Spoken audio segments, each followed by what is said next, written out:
the small engines cried. The narrow gauge controller beamed with pride. Terence told Harvey, and Harvey told Trevor, Thomas is home, he's back forever. Bill told Ben, and Ben told Molly. They cheered and they whistled, they felt so jolly. All the diesels met in the sidings. They couldn't believe such wonderful tidings.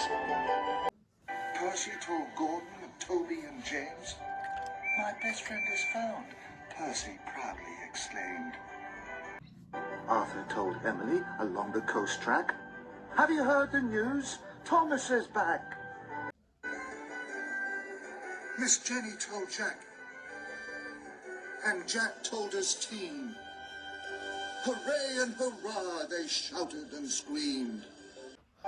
Harold touched down and found Bertie the bus.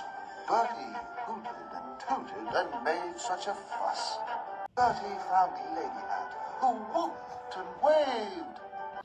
Lady Hat told her husband, Sodor is saved. Thomas is found, cranked Cranky aloud. The cheers and the cheering were a marvellous sound. Sir Topham Hatt proclaimed very grandly, Stanley saved Thomas, and Thomas saved Stanley. Next morning, Thomas puffed into Great Waterton. Percy and Stanley were working hard, helping to rebuild the tower. It was almost finished. Thomas smiled. Now he was happy Stanley had come to Sodor.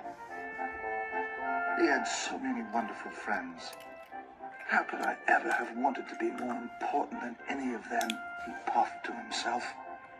Now they all worked happily together. Later, Sir Topham Hatt arrived. The tower was finished. It looked magnificent. Well done to you all, beamed Sir Topham Hatt. Great Waterton is now ready for Sodor Day. Please, sir, tooted Thomas, may Stanley bring the mayor to the opening? That was your special, Thomas, said Sir Topham Hatt. Are you sure? Oh, yes, sir, Thomas smiled. Surer than sure. Sodor Day arrived. Stanley jumped proudly in with the mayor. Thomas was pleased for his friend. The mayor, Sir Topham Hatt, and Lady Hatt stood by the new tower. Great Waterton is no longer lost. Welcome to the town of Great Waterton. Then everyone looked up. They could hear the whir of a jet plane. It was Jeremy. He flew high in the sky and over the town of them. All the engines whistled and whished. Jack and his team cheered, and everyone clapped. Thomas smiled. He had wanted to be the leader of the track. But we're all leaders of the track, puffed Thomas proudly. And he couldn't have been happier.